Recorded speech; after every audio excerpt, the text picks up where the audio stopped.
sampaikan. Yang pada kesempatan kali ini alhamdulillah kita diberikan kesehatan, dan kemudian mudah-mudahan kita juga dalam kesempatan kali ini, kalau di grup penggerak itu ada 2 slogan yang Bapak Ibu, jadi ada dua semangat biasanya ketika kita masuk nih ke kolaborasi gitu ya, kemudian secara online, ada 2 semangatnya, yaitu kita harus mempunyai perasaan yang bahagia dan selamat. Dalam arti bahagia jiwanya gitu ya, semangat raganya. Jadi dalam hati yang gembira. Sebenarnya di dalam Islam pun mungkin kita juga bisa menerapkan juga ke anak. Sebetulnya doa sebelum belajar juga belum cukup sebetulnya. Yang berikutnya harus ditambahkan doa untuk memantapkan hati keikhlasannya.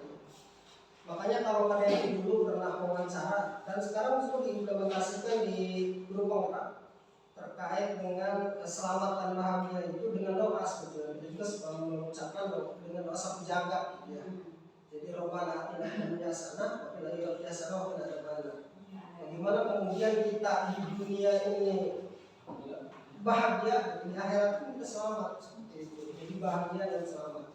Bapak Ibu semua yang saya hormati, pada hakikatnya kita berada di sini kan suatu takdir, suatu goresan yang memang kita harus di sini. Tentunya goresan takdir kemudian kita di sini itu sendiri, ini bagian dari amanah kita untuk menjalankan tugas-tugas yang kemudian diberikan secara takdir. Mungkin ini sendiri sudah ditentukan oleh Allah Subhanahu wa Ta'ala. Secara tugas memang ini sudah ditugaskan gitu ya. Kalau ASN sudah ditugaskan oleh pemerintah yang menandatangani, kalau kemudian honorer juga sudah ditugaskan juga oleh Bapak Kepala Sekolah. Pada intinya kita di sini menunaikan tugas seperti itu. Oleh itu dalam menunaikan tugas tidak terlepaskan dari niat untuk berbagi. Pada intinya kan tidak ada manusia yang lebih, tidak ada juga manusia yang kemudian mempunyai pengetahuan lebih. Karena setiap manusia, begitu juga dengan peserta didik kita kan sudah mempunyai laku yang berbeda-beda.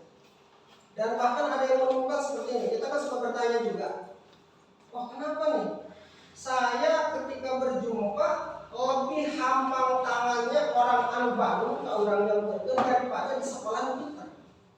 Itu kan timbul perkataan seperti itu juga, dan sering saya menemukan juga gitu ya. Iya jelma, iya anak ketika kita berjumpa di jalan langsung mengulurkan tangan daripada yang pintar kadang-kadang bias. Berarti kan secara hal yang kemudian didapatkan ada hal yang lebih. Kenapa seperti itu? Ini yang kemudian akan saya ulas sedikit. Sebetulnya ada keterkaitan antara yang kemudian ingin saya lakukan di pembahasan.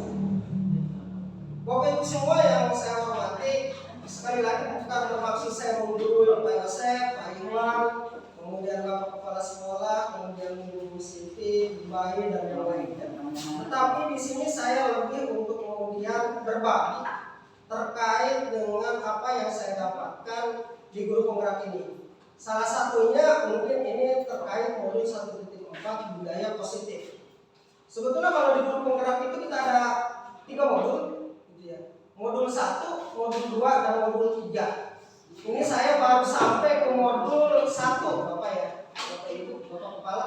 Ini saya baru nyampe modul 1, di mana di modul 1 ini ditutup dengan budaya positif.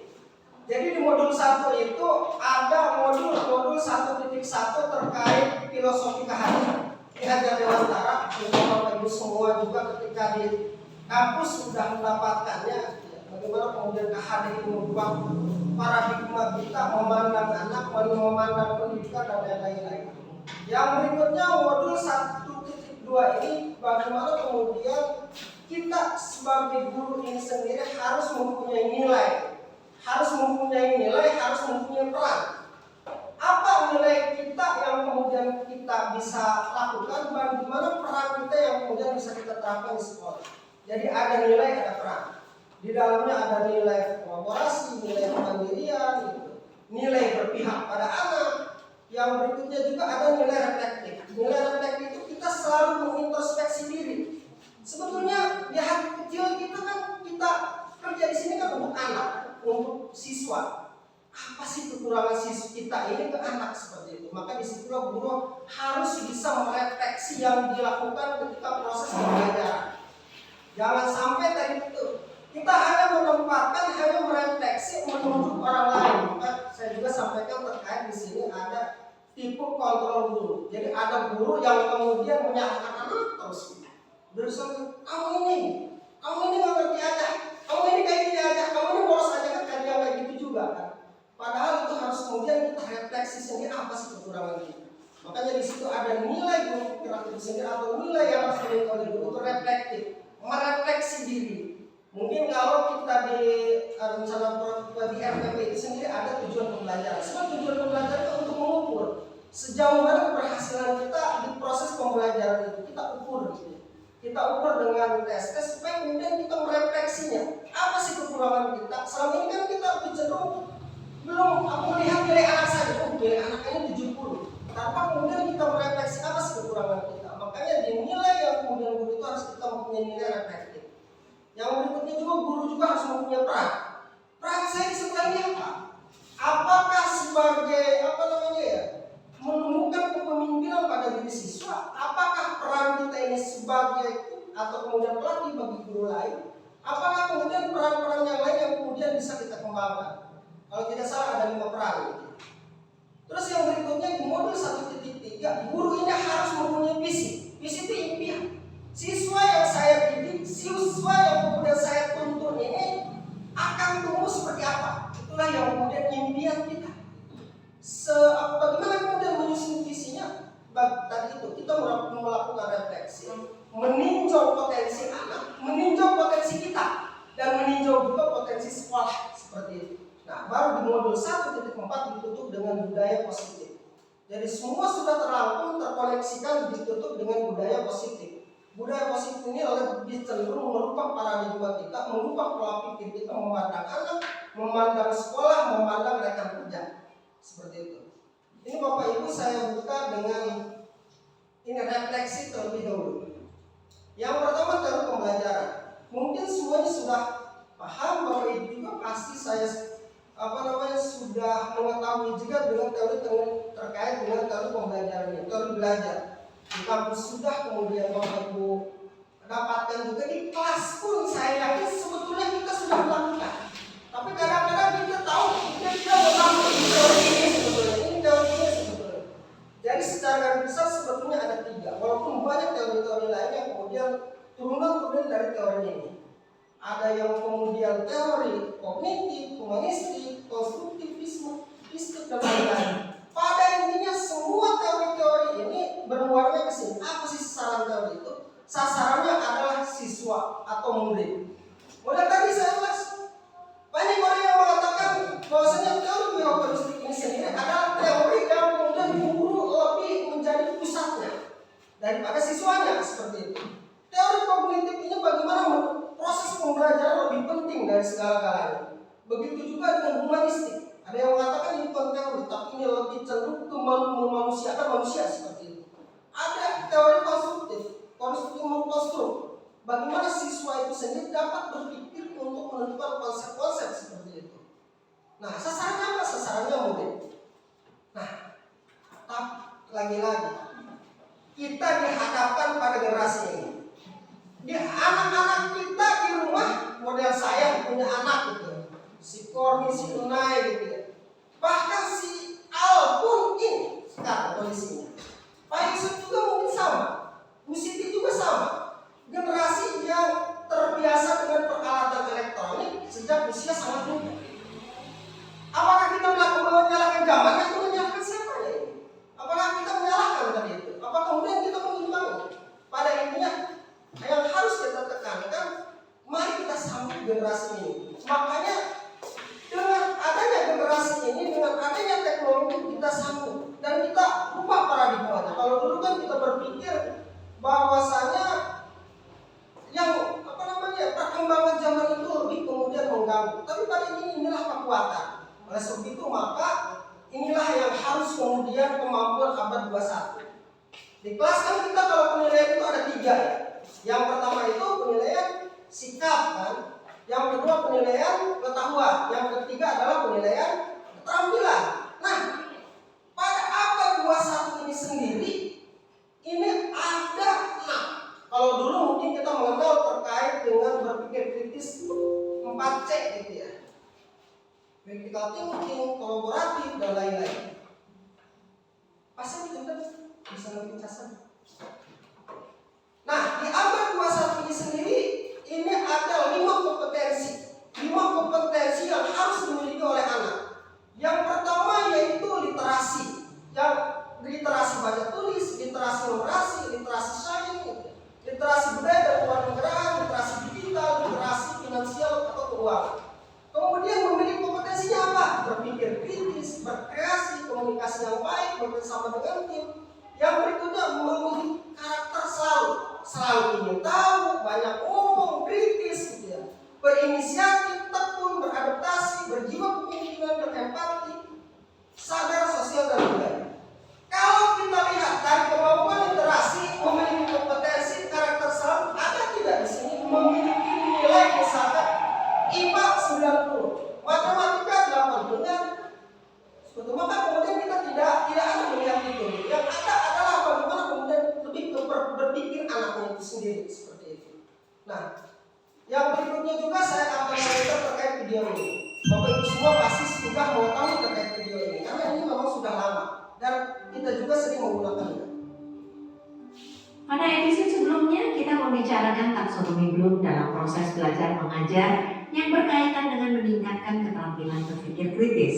Keterampilan tersebut dikategorikan sebagai LOTS, Low Order Thinking Skills, dan HOTS, High Order Thinking Skills. Urutan keterampilan berpikir tersebut diawali dengan mengingat, memahami, mengaplikasikan, menganalisa, mengevaluasi, dan menciptakan. Pada tahap mengingat, informasi hanya sebatas diingat saja. Bisa jadi siswa tidak mengerti apa yang sedang disimak atau dibaca, walaupun mereka hafal. Pada tahap berikutnya adalah ketika informasi dimengerti. Pada tahap ini siswa belum sampai pada mengelola informasi, tetapi sudah paham. Selanjutnya, siswa diajak mengaplikasikan informasi atau data yang diterimanya. Jika pemahamannya tepat, mereka akan mampu menerapkan dengan tepat. Ketiga keterampilan itu disebut LOTS atau Low Order Thinking Skills. Pada level analisa, siswa sudah harus mempelajari dengan cermat informasi atau data yang disimak dan dibaca. Tahap menganalisa ini mengharuskan siswa untuk mengelola data atau informasi secara lebih mendalam. Tahap ini juga mengisyaratkan guru untuk perlu memiliki keterampilan menanya agar siswa terlatih mempertanyakan data atau informasi yang dimiliki, melatih mereka menemukan berbagai opsi. Pada tahap ini, mereka memerlukan informasi dan data yang lebih rinci dan mendalam agar mampu melatih mereka berpikir pada tahap berikutnya, yaitu mengevaluasi. Dengan proses yang runut, sebagaimana digambarkan sebelumnya, siswa akan mampu menghasilkan informasi atau data konkret sebagai hasil analisanya. Pada tahap berkreasi atau menghasilkan data baru atau informasi baru, siswa memiliki cukup bekal ketika telah terbiasa berpikir kritis dan runut. Ketiga keterampilan tersebut dikategorikan sebagai HOTS, High Order Thinking Skills. Pertanyaan berikutnya adalah bagaimana Bapak dan Ibu guru mengelola proses pembelajarannya di dalam kelas? Apakah prinsip-prinsip berpikir tadi pernah dicoba? Kita sering menemukan pendidikan yang menghabiskan lebih banyak waktu untuk menjelaskan. Satu yang menjadi penyebab adalah materi yang jumlahnya banyak, sehingga guru merasa berkewajiban menyelesaikan materi tersebut. Di samping itu, target evaluasi siswa adalah pada angka yang diambil dari hasil ulangan atau tes tertulis dengan basis materi. Dalam hal ini, penyelesaian bahan ajar lebih mendominasi proses belajar mengajar dibanding dengan proses untuk melatih berpikir kritis. Melatih berpikir kritis berkaitan dengan tercapainya tujuan utama pendidikan, yaitu memampukan seseorang untuk menghadapi kehidupan setelah selesai sekolah. Kalau kita lihat apa yang disampaikan Carl Rogers dalam kutipan berikut, Tugas seorang guru bukan semata mengajar, apalagi terpaku pada materi, melainkan adalah menjadikan siswa bertanggung jawab akan belajarnya. Dengan terbiasa berlatih berpikir kritis melalui proses pembelajaran yang menerapkan pola berpikir Lotz dan Hotz, siswa menjadi terbiasa untuk menghadapi apa saja dalam kehidupannya secara kritis dan tidak mudah melakukan hal-hal yang tidak menguntungkan pengembangan dirinya maupun dirinya sendiri. Misalnya anak yang sudah terbiasa terlatih berpikir kritis, ketika mendapatkan sesuatu yang bukan miliknya, maka ia tidak akan serta-merta mengambilnya karena ia mempertanyakan, benda itu milik siapa? Apakah kalau diambil ada resiko atau tidak? Berbahaya atau tidak? Jadi dia akan terbiasa mempertanyakan apa yang dia lakukan. Contoh kedua misalnya, ketika seorang anak mendapatkan informasi dan dia tahu informasi itu tidak memiliki identitas jelas siapa pengirimnya, atau berita itu tidak sesuai dengan dirinya, maka dia tidak akan serta-merta dengan mudah menyebarkannya. Tadi kita telah membahas dua ranah kognisi, yaitu Lotz atau ranah kognisi rendah dan Hotz, ranah kognisi tinggi. Penjelasan tersebut tergambar pada piramida ini. Ranah C1 atau cognition 1 yaitu mengingat, dapat dianalogikan sebagai fondasi demi tercapainya kognisi pada ranah berikutnya. Jumlah informasi data yang ada pada tingkat kognisi ini banyak sekali. Lalu pada proses berikutnya jumlah informasi menjadi lebih sedikit karena siswa membutuhkan waktu untuk memahaminya. Lebih tinggi lagi pada C3, jumlah informasi semakin mengerucut sesuai dengan kebutuhan aplikasi informasi tersebut. Pada C4, jumlah informasi yang dikelola memang lebih sedikit, namun siswa memerlukan informasi lain yang terkait guna memperkaya pemahaman tentang apa yang dibahas dalam informasi atau data. Kemudian yang lebih tinggi di C5, informasi menjadi lebih spesifik dan mendalam. Informasi dan data yang telah dianalisa dan dievaluasi menjadi bahan yang akan memampukan siswa menciptakan informasi atau data baru sesuai dengan versi mereka. Di sini mereka sudah mencapai C6. Mari kita ingat kembali urutan ranah kognisi yang bisa kita kembangkan dalam proses belajar mengajar di kelas. Nah, ranah mengingat tingkat C1 adalah ranah kognisi terendah. Informasi yang diingat oleh siswa menjadi fondasi pencapaian ranah kognisi berikutnya. Informasi yang dibutuhkan diantaranya bersifat faktual, konseptual, prosedural, dan metakognisi. Tapi pada tingkat ini siswa hanya menghabiskan waktu dan tenaga untuk menghafalkan saja tanpa memprosesnya. Sudah seyogyanya kita memfasilitasi siswa kita ke tahap selanjutnya, yaitu memahami. Berangkat dari informasi faktual, konseptual, prosedural, dan metakognisi yang sudah siswa ingat, mereka ditantang untuk menerjemahkan dan menginterpretasikan informasi data yang diterima. C3 adalah ranah kognisi aplikasi, di mana siswa diharapkan mampu mengaplikasikan informasi atau data yang sudah mereka pahami pada proses sebelumnya. Pada tahap ini, siswa mengaplikasikan apa yang sudah mereka pahami pada konteks yang berbeda-beda. Jika mereka sukses, berarti mereka sudah menguasai ranah C3. Seringkali guru di kelas merasakan bahwa ketika sudah sampai pada mengaplikasikan, siswa dianggap sudah mengerti materi yang sedang dipelajari. Padahal jika tujuan kita di kelas adalah meningkatkan kualitas berpikir, maka kita masih harus melanjutkan pada tingkat berikutnya sampai C6. Kemampuan siswa untuk mencipta seharusnya menjadi tujuan utama kita sebagai seorang pendidik. Tujuan utama melanjutkan proses pembelajaran sampai di tingkat C4 adalah untuk memampukan siswa menganalisa data dan informasi untuk memberi di mana siswa. Iya Bapak Ibu, tadi perlu kita refleksi di sini. Itu jujur di kelas. Kadang-kadang kita suka dari bawah dulu atau kita langsung ke tengah mengaplikasikan. runtut dulu atau acak dulu? Kalau Pak Yusuf gimana? Runtut dulu atau acak dulu? Atau pilih salah satu aja? Runtut dulu, dan mengingat dulu. Dalam satu materi itu, misalkan KD-nya terkait memahami tulisan, diulas dulu nggak yang bawahnya? Nah, memang harus seperti itu. Jadi tapi kadang-kadang kan gitu. Sebenarnya ini ada keterkaitannya sama kurikulum merdeka ya. Jadi di kurikulum merdeka itu ada alurnya. Jadi ada runtutan-runtutan yang kemudian tidak boleh dilewatkan. Model yang tadi dari video ini sebelum saya lanjutkan Ini banyak sekali. Lalu pada proses berikut sesuai dengan versi mereka. Di sini mereka sudah mencapai C.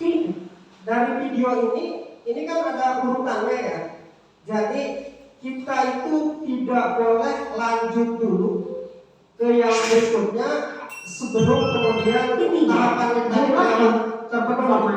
Data seperti itu. Kemudian yang lebih tinggi di C5 mereka sudah mencapai. Nah, ini jadi ada mengingat, memahami, mengaplikasikan, menganalisa, mengevaluasi dan mencipta. Kalau di alur merdeka belajar mencipta itu adalah hasil karya. Jadi kita nanti akan menemui terkait dengan P5 gitu ya. Di P5 itu mencipta itu udah ke tarafnya hasil karya nyata. Seperti itu. Nah, di kelas itu kadang-kadang kan kita tidak memahami juga. Itu misalkan anak saya saja gitu ya. Jadi ada materi terkait misalkan serealia. Serealia ada, jadi sereal itu nggak boleh langsung ke produk sebelum batalan di bawahnya anak paham dulu gitu.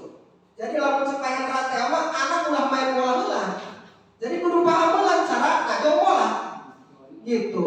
Ulah langsung kita ngajong bola aplikasikan. Aja bola gitu atau tenang udah gitu ya.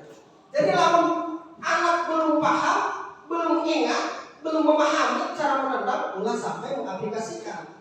Gitu. Sama juga misalkan seperti mata pelajaran yang lain. Jadi ada yang harus. Bagaimana nih? Kalau kemudian kita di materinya, kalau di K13 kan ada di tujuan pembelajaran, di situ sudah mengaplikasikan. Apakah kita harus? Ya sebetulnya bisa iya, bisa tidak. Bisa jadi kemudian kita lakukan lebih ke tahap awal dulu, gitu. Jadi kuatkan dulu.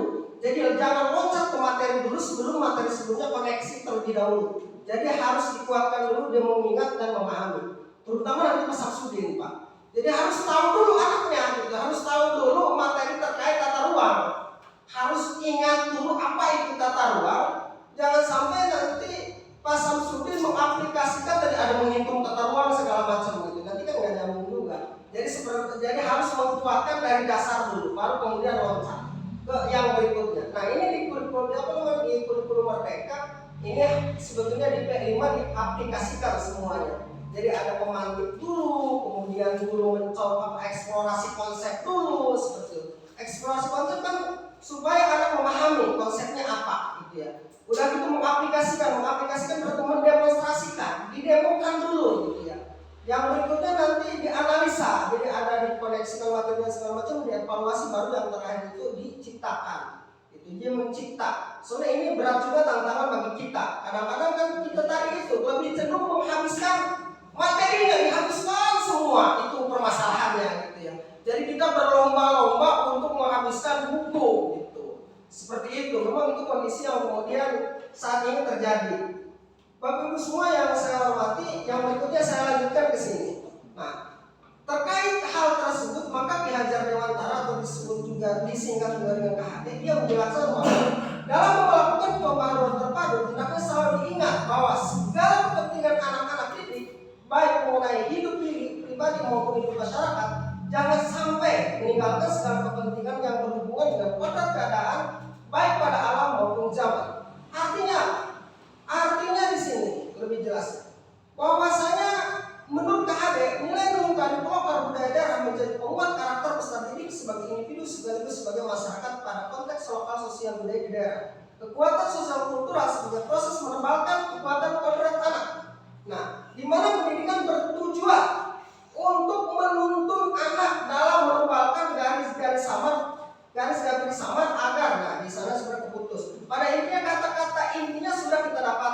Yang pertama menebalkan, yang kedua menuntun garis-garis samar. Artinya apa? Artinya siswa itu sebetulnya sudah mempunyai kemampuan, sudah mempunyai yang markatisnya ada di keunikannya, mempunyai minat, mempunyai bakat seperti itu. Makanya sebetulnya saya di modul 2 itu ada yang pembelajaran berdiferensiasi gitu ya.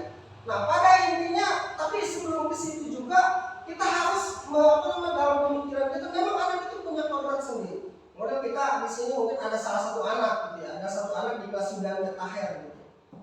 Nah bisa jadi dia itu punya ketika tumbuh nantinya itu lebih menjadi anak yang santun nantinya. Kenapa? Karena di sini dia pada intinya dari spesial, udah dikit-dikit salah dipahami, dikit-dikit salah dipahami. Nah itu juga proses pembangunan itu kan bagian dari proses pendidikan juga. Makanya ada yang anak baku lebih nurut ketika nantinya ketemu, karena dia itu kan tahapnya berarti sudah luar biasa pendidikan di kelasnya, pendidikan di sekolahnya.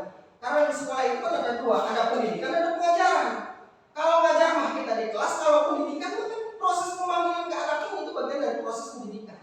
Gitu. Jadi pendidikan tidak selamanya kita harus kemudian menyampaikan pembelajaran, tetapi pendidikan pun ketika kita menunjukkan keteladanan, kemudian proses pendekatan ke anak itu juga bagian dari proses pendidikan.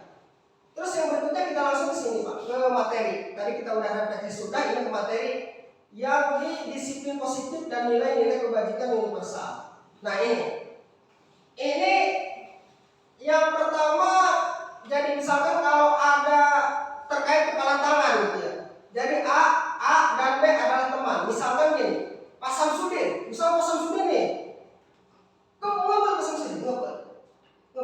Nah, kira-kira kalau mau dikobel ke Pak Samsudin atas sesuatu berharga, ke Pak Samsudin itu mau nggak saya? Nggak mungkin. Mau mungkin. Lalu dirayu ibu siapa? Ibu iya, itu mau dirayu. Pikir-pikir.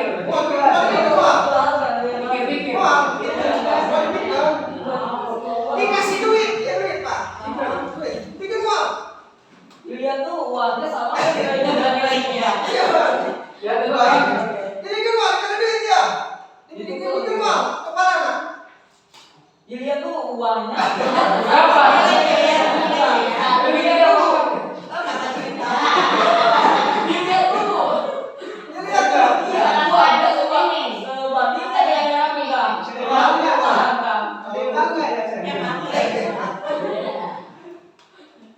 Jadi Pak Samsudin mempertahankan itu ya, akan melepaskan ikatannya tersebut dengan itu juga sama. Kita paradigmanya nantinya kalau kita di kelas itu ada ini, ilusi guru mengontrol murid.